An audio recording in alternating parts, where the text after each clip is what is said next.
नमस्कार दोस्तों।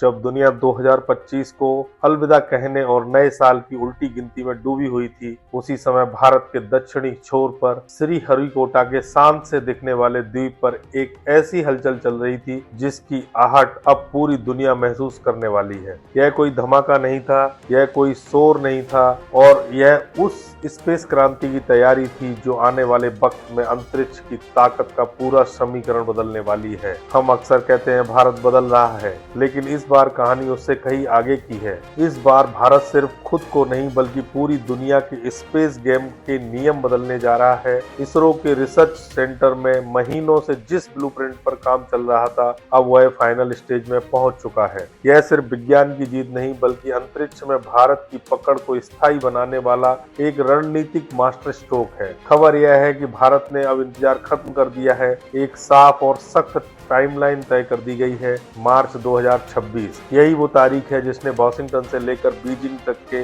Power centres में हलचल मचा दी है। श्रीहरिकोटा के लॉन्च पैड पर खड़ा है भारत का वो स्टील से बना योद्धा जिसमें इंसानी खून नहीं बल्कि हाई वोल्टेज टेक्नोलॉजी दौड़ रही है। न कोई पायलट, न कोई सांस लेता इंसान, फिर भी यह लौह मानव अंतरिक्ष में वो करिश्मा दिखाने वाला है जिसे अब सिर्फ बड़ी ताकतों का सपना माना जाता था। इलेक्ट्रिक थ्रस्टर, एडवांस प्रोपल्शन और भविष्य की साइंस। इसरो ने ऐसा टेक्नोलॉजी कॉकटेल तैयार किया है जो पारंपरिक रॉकेट साइंस की कई पुरानी परिभाषाओं को पीछे छोड़ देता है। असल कहानी सिर्फ एक मिशन की नहीं, बात हो रही है 7 बड़े मिशनों की जो अगले कुछ महीनों में यानी मार्च 2026 से पहले एक के बाद एक आसमान का सीना चीरते नजर आएंगे। लेकिन इन 7 में एक मिशन ऐसा है जो बाकी सबसे अलग है। यह मिशन इंसानों को नहीं बल्कि इंसान से पहले मशीन को अंतरिक्ष में भेजने वाला है, और यही मिशन भारत को उस एक्सक्लूसिव क्लब के दरवाजे तक ले जाता है जहां पहुंचने में देशों को दशकों नहीं सदियों लग जाती। आखिर वो मिशन कौन सा है और क्यों इसरो के चेयरमैन डॉक्टर बी नारायणन के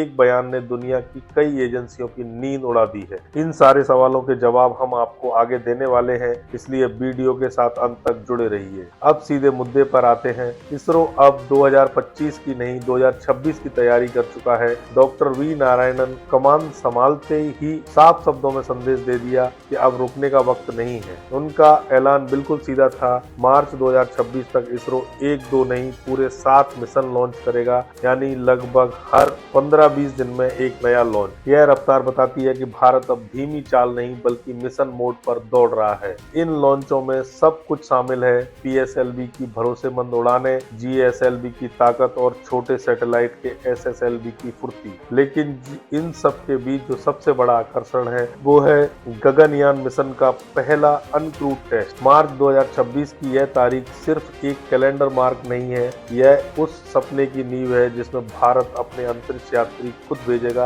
अपनी शर्तों पर।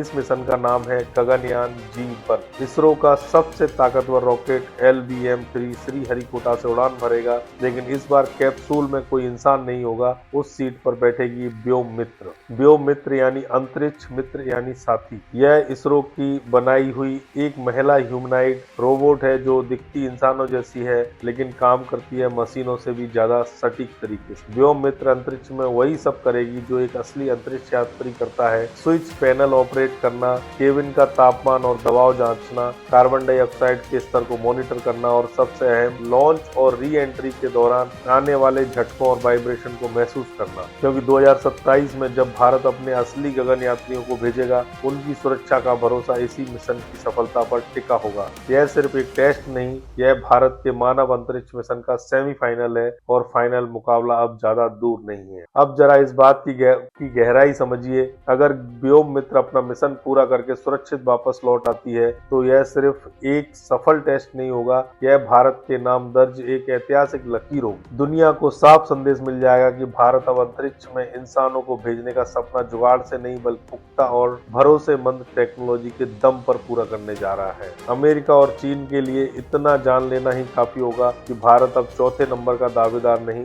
बल्कि आने वाले वक्त का गेम चेंजर है। दोस्तों, आज का अंतरिक्ष सिर्फ वैज्ञानिक प्रयोगों तक सीमित नहीं है, यह एक नया युद्ध क्षेत्र बन चुका है और भारत इस मैदान में खाली हाथ नहीं उतर रहा। इन 7 लॉन्चों की लिस्ट में एक ऐसा मिशन भी है जिसके बारे में ज्यादा शोर नहीं मचाया जा रहा है, लेकिन जिसका असर सबसे ज्यादा शोर मचाने वाला है। हम बात कर रहे हैं EOS 01 और दूसरे अर्थ में ऑब्जर्वेशन सैटेलाइट। ये सैटेलाइट्स भारत के लिए आसमान में बैठी तीसरी आंख की तरह है। सोचिए सीमाओं के उस पार क्या पक रहा है, कहाँ नया बंकर बन रहा है, कौन सा जहाज समुद्र में किस दिशा में बढ़ रहा है या फिर किस इलाके में असामान्य हलचल हो रही है, यह सब इसरो की निगाहों से छिपा नहीं रहेगा। ये सैटेलाइट खास तौर पर सामरिक और सुरक्षा जरूरतों के लिए डिजाइन किए गए हैं। दिन हो या रात, साफ आसमान हो या घने बादल, तूफान हो या अंधेरा, ये हर हाल में दुश्मन की हर चाल को पढ़ने की ताकत रखते हैं। आप चाहे तो इन्हें अंतरिक्ष में बैठा भारत का चौकीदार कह लीजिए या फिर हाईटेक जासूस, मकसद एक ही है, देश की सुरक्षा। 2026 तक भारत के पास ऐसे सैटेलाइट्स का ऐसा नेटवर्क होगा कि कोई भी संदिग्ध गतिविधि हमारी नजर से बच नहीं पाएगी। सबसे बड़ी बात, अब खुफिया जानकारी के लिए किसी और देश की तरफ देखने की जरूरत नहीं है। हमारा डेटा, हमारी टेक्नोलॉजी और हमारी सुरक्षा। अब आपको ले चलते हैं उस मिशन की तरफ जो सुनने में साधारण लगता है लेकिन असल में